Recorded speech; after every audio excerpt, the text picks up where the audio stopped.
हमारे चैनल रंग बिरंगी दुनिया में आपका बहुत बहुत स्वागत है। पवित्र कार्तिक मास की कथा मैं आपको पहले दिन से ही सुना रही हूँ। तो आइए जानते हैं कार्तिक मास के 18वें अध्याय की कथा। लिखता हूँ माँ पुराण की सच्ची सीधी बात। 18वां अध्याय कार्तिक मुक्ति का दे वरदान।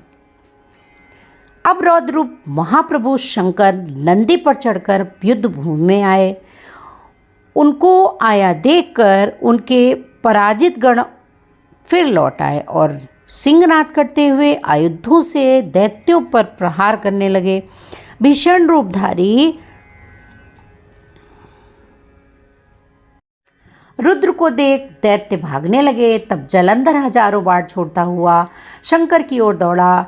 उसके शुंभ निशुंभ आदि वीर भी शंकर जी की ओर दौड़े। इतने में शंकर जी ने जलंधर के सब बाण जालों को काट डाला और अन्य आंधी की तरह दैत्यों को अपने फरसे से मार डाला।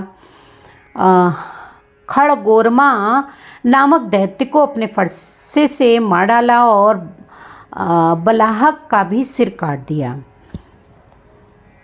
घसमर भी मारा गया और शिवगण चिशी ने प्रचंड नामक दैत्य का सिर काट डाला। किसी को शिव जी के बल से मारा और कई अनेक बाणों द्वारा मारे गए। यह देख जलंधर अपने शुंभादिक दैत्यों को धिक्कारने और भयभीतों को धैर्य देने लगा, पर किसी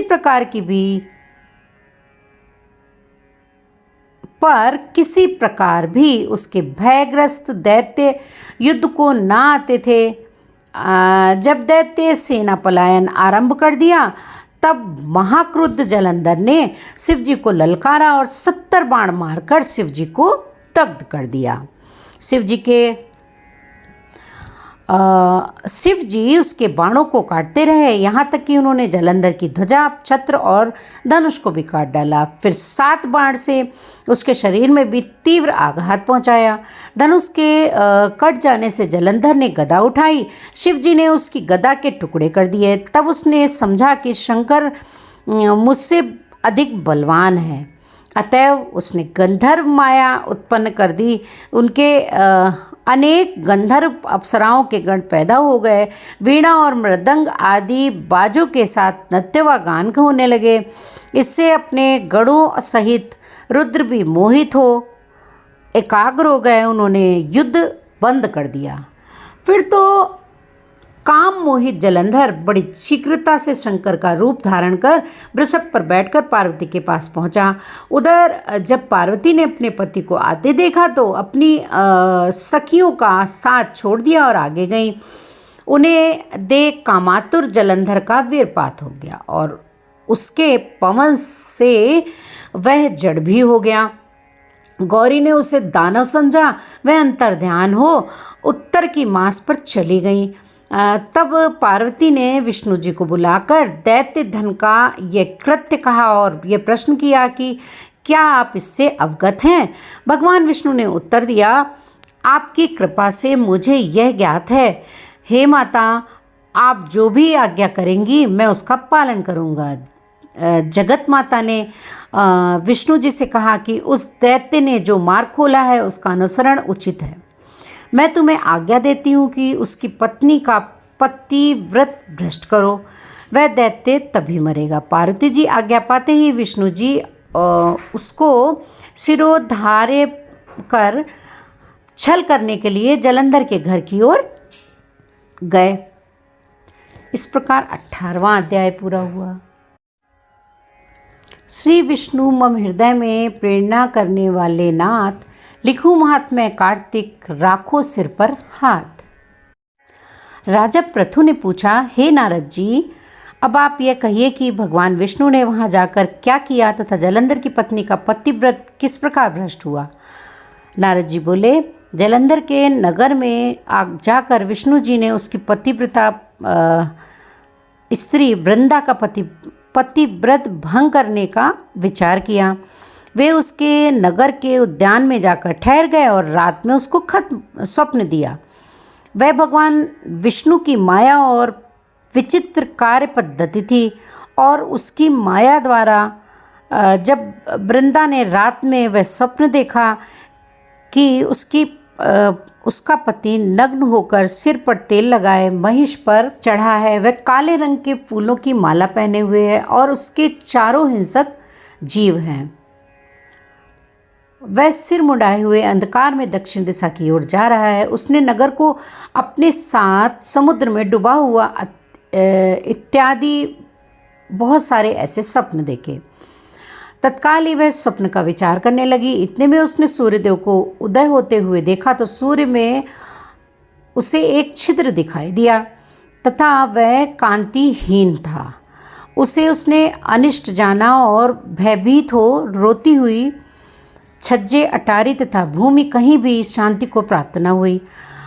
अपनी 2 सखियों के साथ उपवन में गई, वहाँ भी उसे शांति नहीं मिली। फिर वह जंगल में निकल गई और वहाँ उसने सिंह के समान 2 भयंकर राक्षसों को देखा, जिससे वह भयभीत हो भागने लगी। उसी क्षण उसके समक्ष अपने शिष्यों सहित शांत मौनी तपस्वी वहाँ आ गया।